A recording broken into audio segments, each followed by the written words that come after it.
Πολωνή Εβραία με χριστιανική ταυτότητα συλλαμβάνεται από τους Γερμανούς και μεταφέρεται στο Auschwitz, όπου γεννάει και επιβιώνει με το μωρό της. The date is June 6, 1995. We're interviewing Marie Edelsberg. Horowitz is the maiden name. The interviewer is Miriam Abramowitz. We're in New York City in the United States, and the interview will be conducted in English.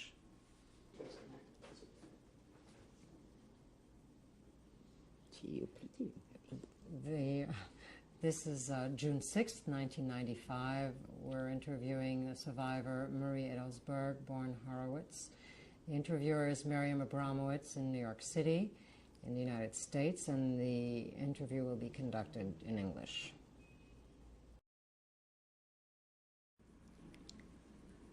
So what happens to you? I mean, you ultimately... To me, it was, you know... Auschwitz. To me, it was only to be in the resistance, to get some, you know, as much as it is possible, to take revenge on all this, what they did, you know.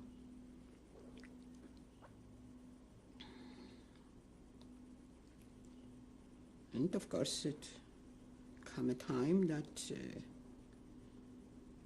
from this group where I was, with the false papers, with everything, we have been arrested about probably maybe 20 people from the White Eagle in the Carpathian Mountains, you see. And from there, from a very short time, they took us to a jail here and there, and I found myself in Auschwitz. When I went through, through this gate, Arbeit macht frei, then I knew where I was. What year was that? Beginning of 44. And how old are you at this point?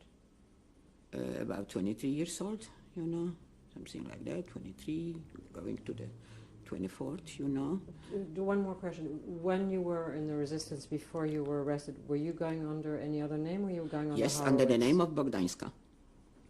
That's what it was. How did you choose that name? That was how I got the papers. I got, a false birth certificate from a church,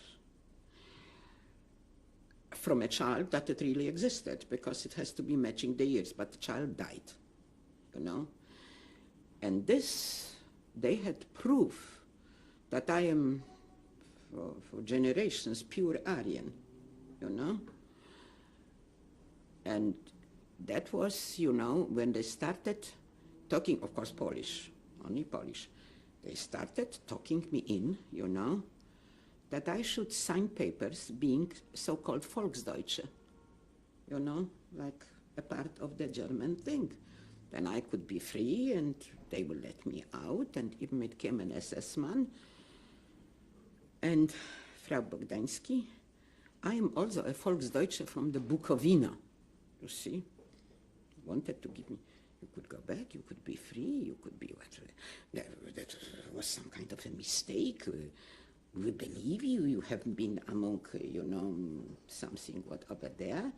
But through the special military court, I was supposed to be shot, with all the papers. They all did not know what and how. Dangerous, partisan, underground, And you see, this time I was pregnant, which I did not know about it, you see. So you were pregnant, you didn't know about it, and you were not married? I was married. To? I was married to George,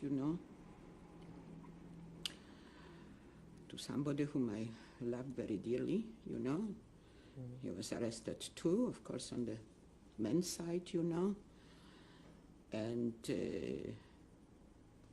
all of a sudden, I feel some movement. So when they come and they're checking us, the health and etc., it was some kind of a little bit of a bureaucracy too. So all of a sudden they started, because you are Aryan,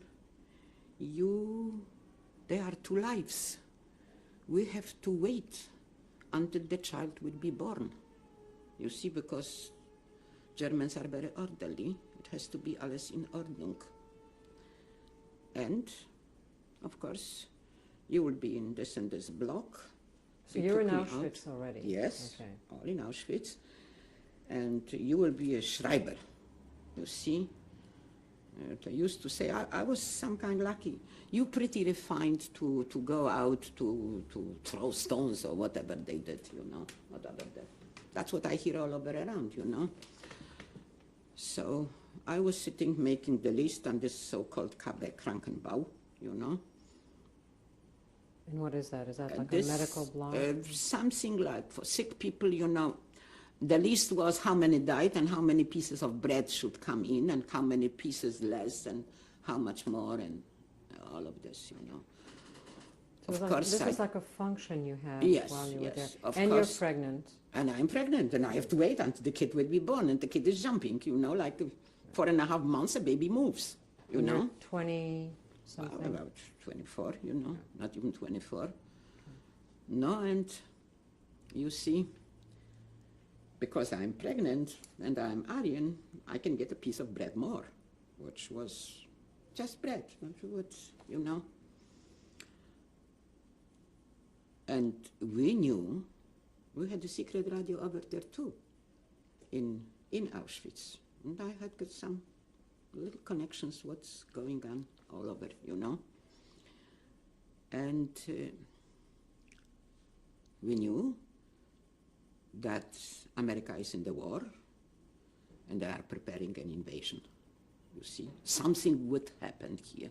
Something, and of course the Russian front is coming closer too, you know. They come close, you know. Before we go on here, I need to have a little clarification. I just want you to make it clearer for me.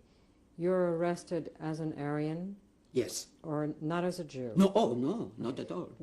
And you come to Auschwitz as an Aryan. And why do they tell you you're arrested? Well, no, because how was I in the woods and there was a bunch of partisans and all of this, you know. I mean... So you have the false papers under the name of Bogdanska. That's right.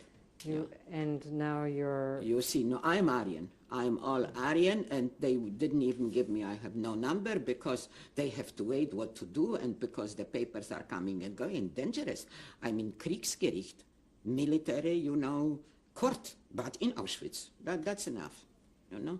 That's quite enough. So,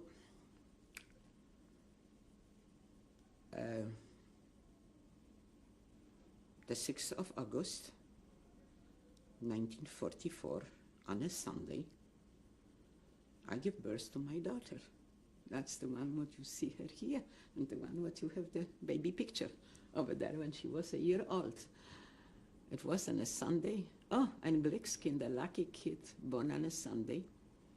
With me, it was Dr. Lingens, the famous Dr. Lingens, which I would like to tell you something about her, and Dr. Janina Kościuszko from the famous Kościuszko family. From this, what we have here, the Kościuszko Foundation, as you know. Dr. Lingens was a Viennese lady, a physician. Oh, when I close my eyes, I could see her like now, you know. Tall, grayish hair, in her good, probably late 40s, you know. Being in Auschwitz for Judenfreundschaft, for Jewish friendship, you know. Her husband was killed on the Ostfront, on the Russian front, and the only son what she has was this time probably maybe 19 years old, during the bombardment was killed in Vienna. When you say she was there for the Judenfreundschaft. Was she there in order to do that, or was she there because she was arrested because she did it? She was arrested because she did it. She was friendly with Jews. Okay. She was friendly with Jews. All right, go on. So I remember she told us the story when the baby was born, I mean, and you see that when she was a student, it was something very interesting during the study. It was so-called Steingeburt, and that was very an unusual case in medicine, etc. And Dr. Janina Kościuszko was from Krakow. She was arrested for hearing radio. And with this radio, they said she must have been probably with the resistance what she was. But as a doctor, coming sometime to the woods when somebody was wounded, you know. The two of them, I know they survived because when my daughter was about a year and a half, maybe 2 years, I especially took her with the train from Katowice to Krakow to show her to Dr. Kościuszko. And my baby was more than gorgeous, you know, with blonde braids, with a blue dress, and the doctor said, I would never believe, being an old doctor, a pediatrician, that an infant could survive in condition like that. Because well, let's find out, how did that happen? So August, she's born on that Sunday. Yes, now I want to tell you something. What happens at the time of, let's go all the way back to the beginning. What happens at the time of her birth, and how indeed does she survive with you? Now I will tell you. Number one was that I could nurse her. Until she was 5 months, she did not know what it was, a drop of water, except mother's milk. You know? Absolutely, because what? It was, what could I give an infant, you know? And it was very lucky because when she was born, you know, and doctor took her out, you know, you better tell me the truth. Skinny, but long, you know, very much alive. You better tell me how long you have been hungry. I said, oh, Frau Doctor, I wasn't hungry. Put up skin, you know, the kid just like that, you know. She said, that's good, because she came out very quick, you know.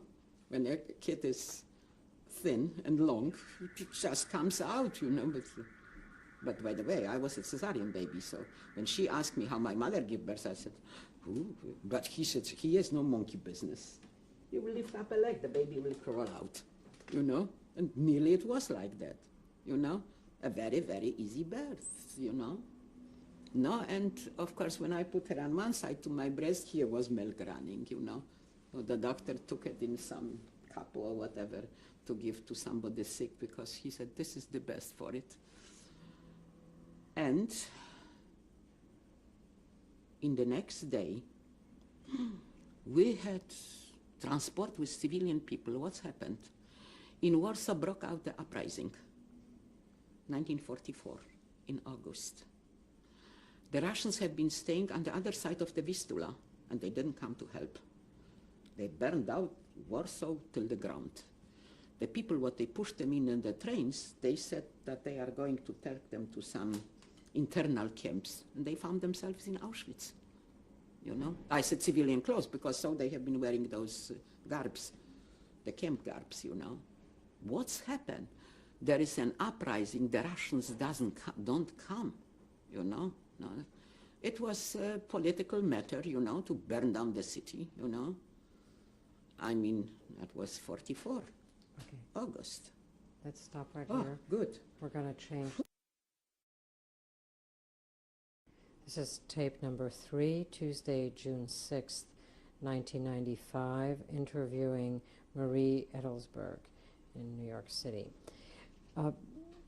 Before we go any further, let's go back. First, give us the name that you gave your daughter. Oh, my daughter was named Helena after my mother, you see. Mm-hmm. And can you imagine, I knew that that was the place where my mother perished. My daughter was born there, you know. I knew where my mother was taken. And my mother was in hiding in Königshütte. And somebody from the Jewish milice wanted that the people will take in his wife and the 2 children, which they refused. Was your father taken also? My father was killed, they said, when he was working on this so-called Tiefbau. I mean, and that was 42. Yes. So this Before person... you enter Auschwitz, your father has already Yes, yes. passed away. So when it comes, this was a Jewish militia man. I don't know how he found out where my mother was. He went to the German and he said, and from this place, they arrested the goyim, the two goyim, where my mother was there, because, and my mother, and that's so what you it knew your was. mother died in Auschwitz, Yes. and Helena was born there.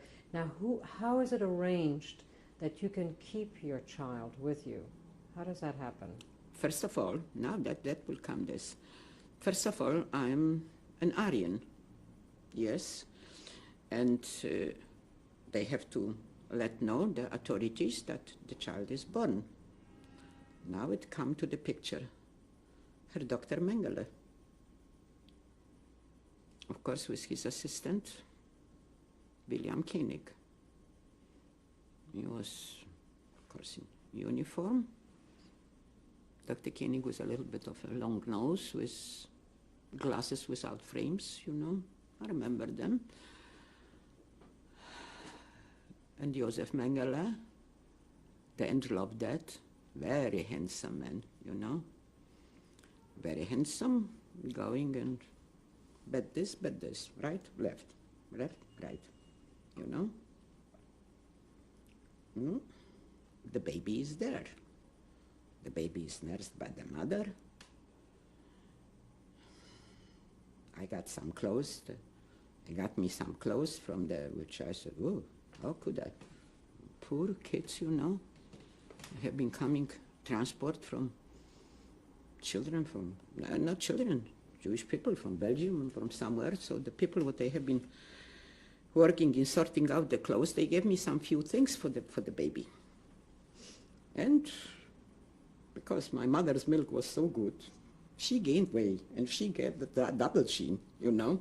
And she looked at just like Dr. Kościuszko said. It's unbelievable, you know. With a schmatty, I wiped her off. She has no rashes, no nothing.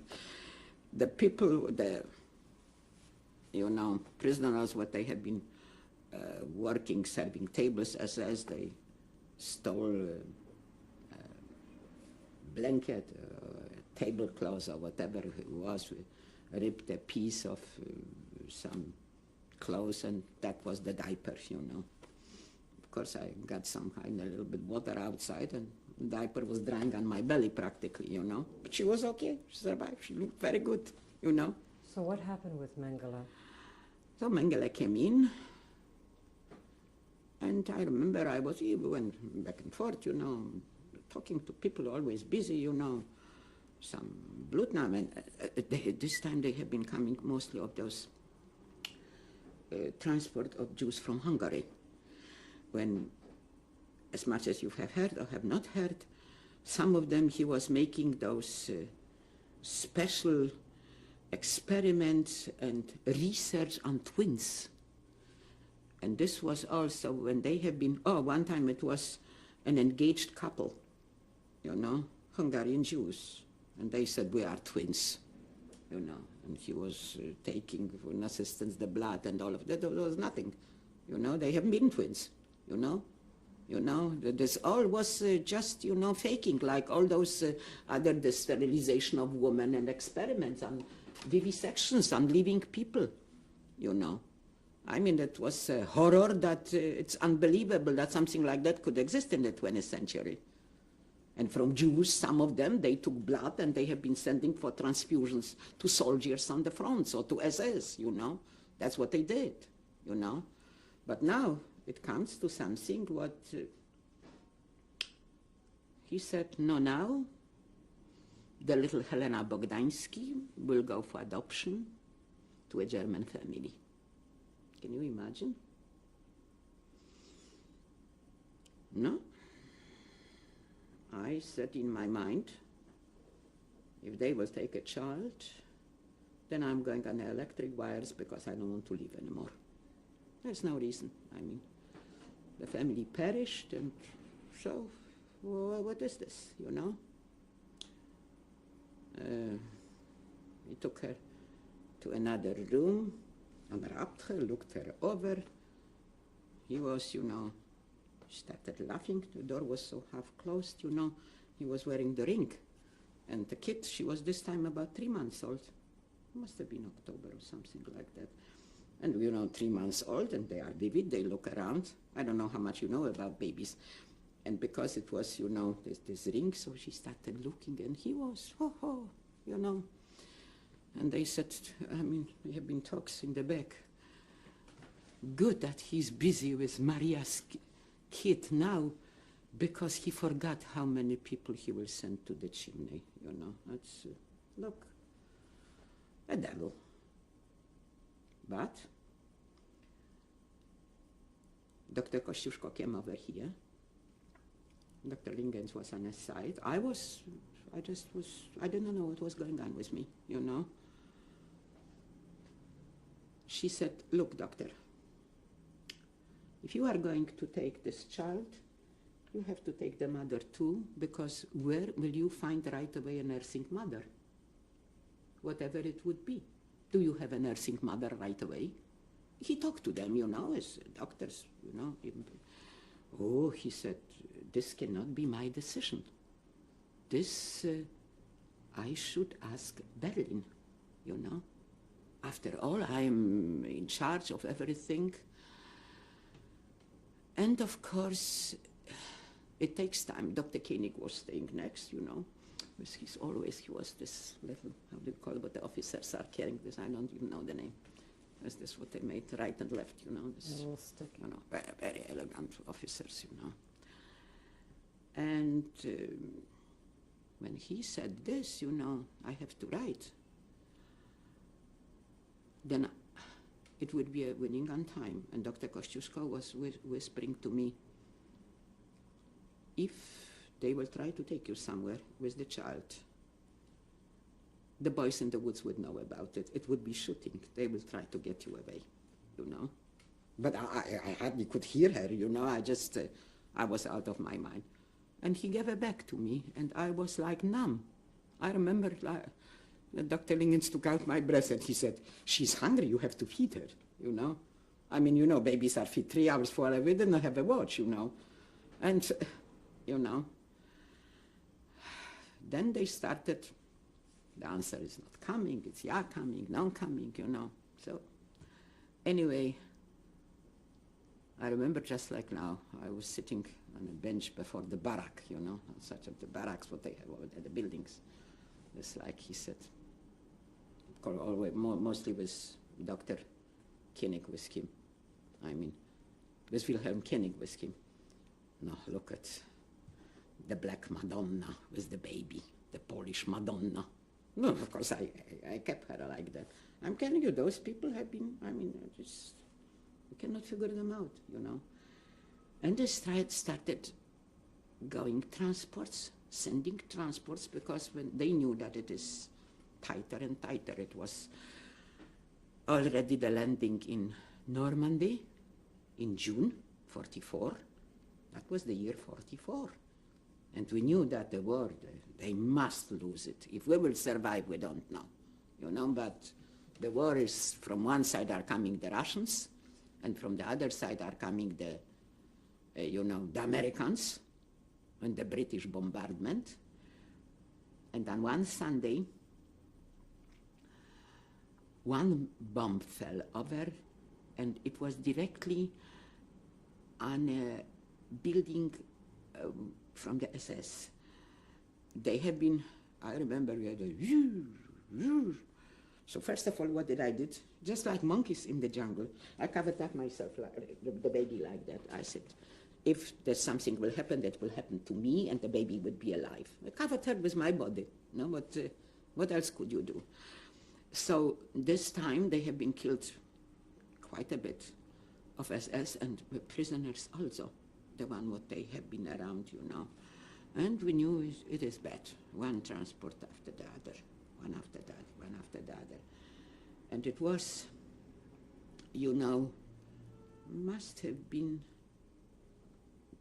December I woke up and she had on the schmatte around her head quite snow, but she didn't even sneeze. My grandson had the best conditions, and he had always sneezing and coughing, and but this one, she's okay. She's all the time okay. He's laughing, yeah. So I'm crying and I'm laughing. What is it? Comes a man, in SS, of course. He's going to bring me back to the Block 11. That's dead. Block 11 is what? Block 11 is dead. That was the dead block where there was shooting and hanging, The next one was the one where they make the vivisections, research on living people, you see. Came the guy, he was under the influence of alcohol, and it was just uphill. So I kept my baby with me. And you have heard that was a part of the men's block where we had to go through. And the man was half drunk, And he said, whoo. He spoke in a Silesian slang, From where are you? I said, from Silesia.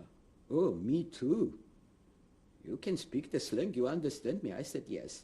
And the man staying on Appel by the time, I saw one time I'm going back where they have been counting the people, Maybe 100 people, they felt dead. They have been staying and staying. So here you have heard in practically every language, a baby, ein Kind, this, that, Oh, my goodness. Can you imagine? He sit down on the way. He said, sit down, we have time. He wanted this SS. When we came close to the Block 11, they carry out dead bodies from over there. It was an execution, shooting. And he was late. I was supposed to be probably shot among them too, but he came late over there. So what? They put me in a cell with 3 other women. You sit there, and here you hear, ooh, it's very bad there. What's going on there? Transport, the front is coming. It took about, they still give us something to eat and something to drink and whatever it was over there. And then,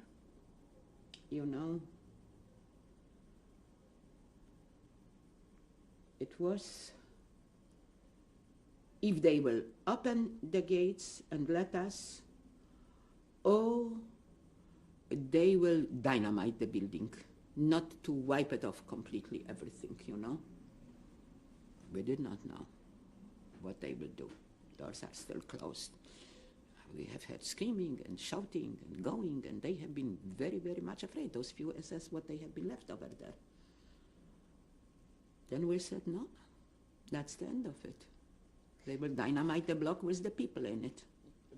Before we get to this, to further on from this point, were you, did you stop working at the medical block where you were working, counting the bread and when yes, what happened actually, there? because I was busy with this baby, and it was chaos already. That was chaos already, So now, at night, they open the gates, They opened the gates from the Block 11. And it was, again, we could hear the aeroplanes and somehow like shooting. You see, we knew that on this side the Russian will come because the Americans or the British or the French, it was too far for them. They have been in the other, they have been in the other things over there. And they put us in another block, like so-called Krankenbau over there, And winter, snow till here. No. What now? So what has happening to Helena at this point with you? She was all the time with me. Not a moment, all the time with me, And in this building, it was some kind like a treating station for 6 people, something like that. I had quite a room, So what I said, whatever it could be, I have to have matches, a pail of water, and somehow I got a bread, you know. I don't know. I said, if I have lights and water and bread, you see, but you don't need anything. You don't need to have a steak or a filet mignon or anything, you know. And can you imagine, I met Professor Dominikiewicz over there, Professor Kapuściński, and Minister Kurylowicz, great personalities from the Polish prisoners. They also hide somewhere, and they did not go on those transports, on this famous Dead March, what it was, because when they chased out the people, the SS was on motorcycles, you know, all around, and the people have been walking, and who fell down, they shoot it, you know? That was this Dead March, what they called it. One day, they came in, raus, alles raus, out on the Lager Street, you know. Oh, I went out with her too, you know. You're going out from Block 11? From the, no, that was another block already. From you where know, they let us out from the Block 11, you know. I mean, that was another block, I do not recall the number. So, because it was so slippery and icy, I strained my ankle, and I was limping, you know. So somehow, because it was screaming and so much, all kinds of chaos over there, directly on my hands and on my limping leg, I walked into the block again. I said, if I will die, I want to die under, you know, under having a roof over my head, you know. And, you know, I put down the child, and then an SS with a gun came in. Raus! I said to him in German, bitte, I have my leg, I cannot walk. Shoot first me and then the kid. That's because that's enough. He crossed himself and he said, God, I left my wife and my child at home. And ran out, ran away, you know. What's going on? Then all of a sudden the people, what they had been on the Lagerstrasse, they came back. And, you know, we have heard a very strong detonation like dynamite. And the people started running, you know. Dynamite, the last train with the Germans went and they dynamite a bridge on the river. It was a river over there, you know, I think Sola, I do not remember exact name over there. And shooting, the Katyushas had been going like that. So that was, you know, Mr. Kurylowicz and the other, they came in and they said they have been, I mean, all the men, they have been, I think, in the First War. They've been political prisoners, in guards, you know, all this. And they said the bullets go like that. So this building maybe would be saved, you know, because when they shoot from up, who knows how and what. We go to the basement. I said, I'm not going. I would be here. It would be whatever it would be, if a bullet will come. No. So came over Professor Kapuściński to me. I still remember, and he said, look, you give me the child, some diaper. You want to be killed, but the kid will be with us in the basement. That was some kind of a basement down there. I said, no, no and no. They practically dragged me too to this basement, you know, even if I did not want to go, yeah. They practically dragged me, you know. He even put in his pocket from the guard a piece of schmatte as a diaper, you know. No. Okay, but exactly. 27th of January, in the afternoon,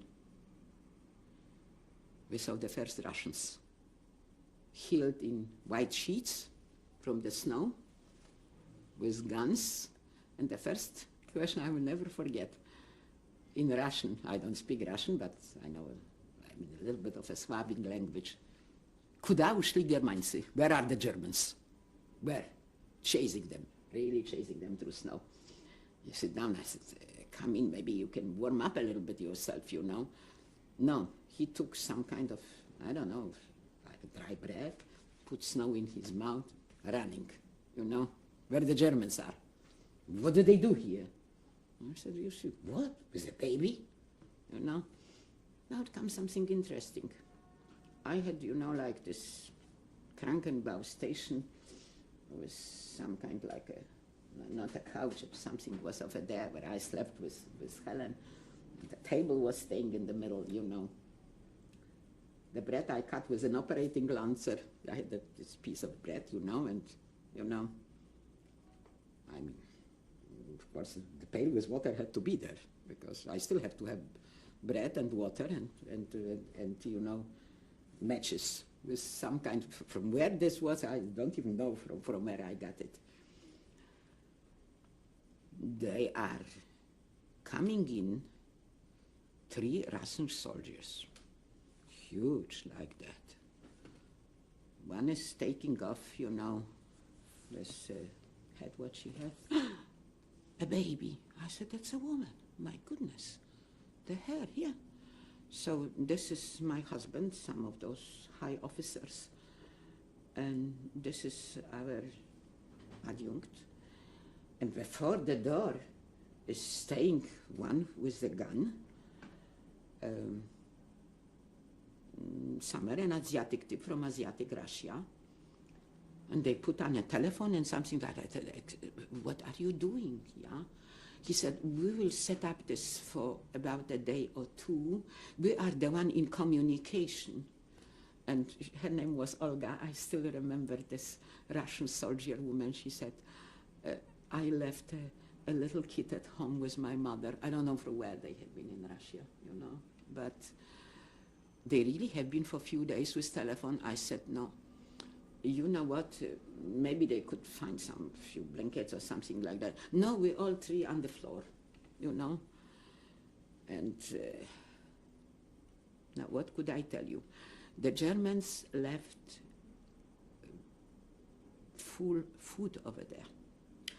We had, they couldn't take, we had margarine. What I saw somebody was trying to eat a huge piece of margarine and died immediately because when you are hungry and half starved, you have to start eating very slowly, They had very good, macaronis and sugar and meat conserves, That they had everything from the, what it was over there. And it was, snowing and blowing deep, deep winter time and still war.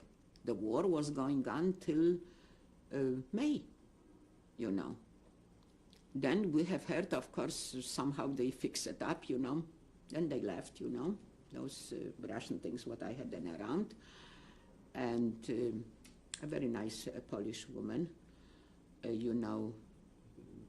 Kasia was her name. She came over there and somehow they fixed up radio, and we have heard that Roosevelt died. He died in the springtime, 1945. It was already 1945, Let me ask you a question about you at this point. You're still under the name of Bodganska, yes, and you're still not Jewish. They not still Jewish. don't know. Yeah, not Jewish. And then... And the child's father? Well, no. You have no news. In October, I was told that he was killed. I didn't see, I haven't heard. Just that was all. So what do they ask you in terms of your own identity, these Russians, or do they ask you anything? No, Nothing. no. They don't ask. No, but they come later on, representatives from the Red Cross, from the International Red Cross, and they give us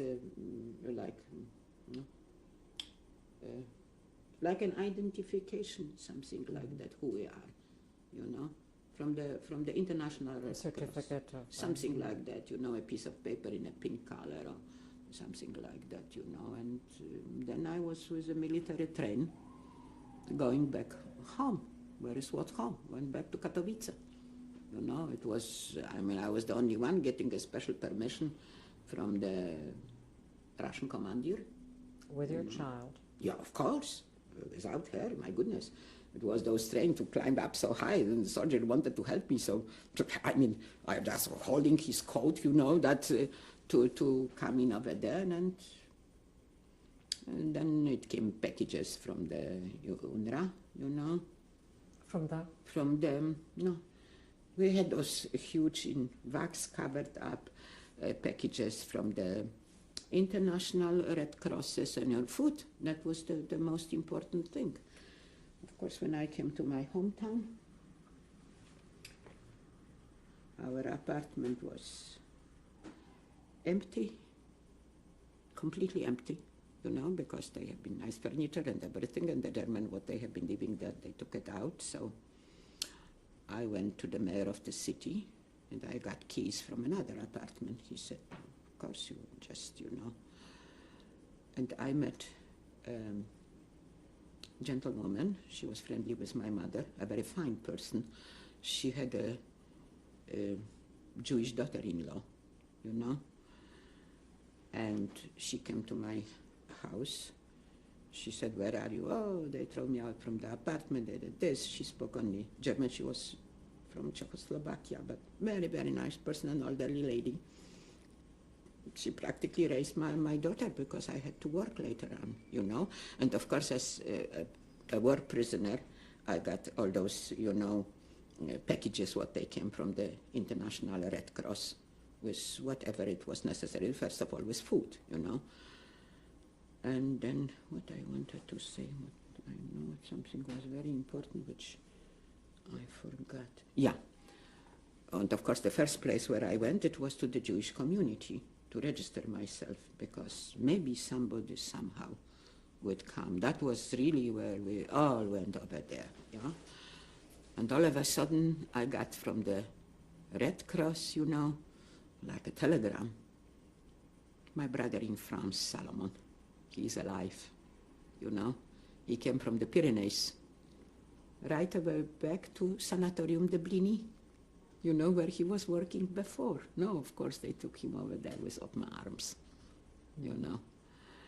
And now I have heard from some people coming back from Russia that Edward is alive, you know.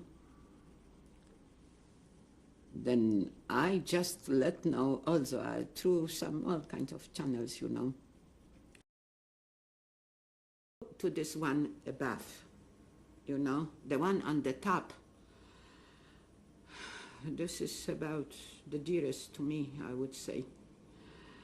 This is my father, my mother, and me in the center. This was about 1941 or 1942, during the wartime. Shortly after taking this picture, they perished.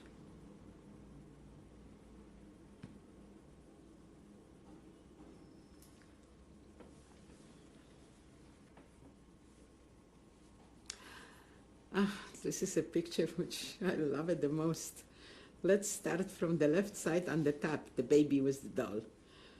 This is my Helen, my darling daughter, when she was 1 year old.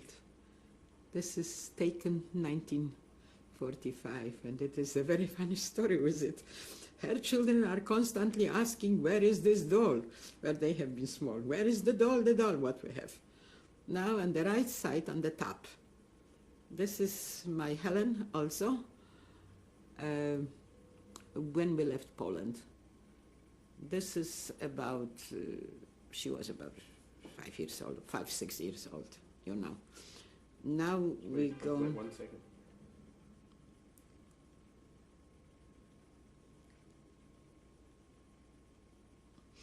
Okay. Go ahead. Now the picture below on the right side, that's me and Helen. Now this picture, this is a picture of my daughter. This is the graduation of the Julia Richmond High School here in New York on the east side. And this other picture is her husband. This is my son-in-law, Carl Lyon, Lyon, a British-born gentleman. Where do they live? Where do they live? Oh, they live in Maine, in the state of Maine, in Ellsworth. No, you could say, I mean, Brooklyn, Maine, in the state of Maine.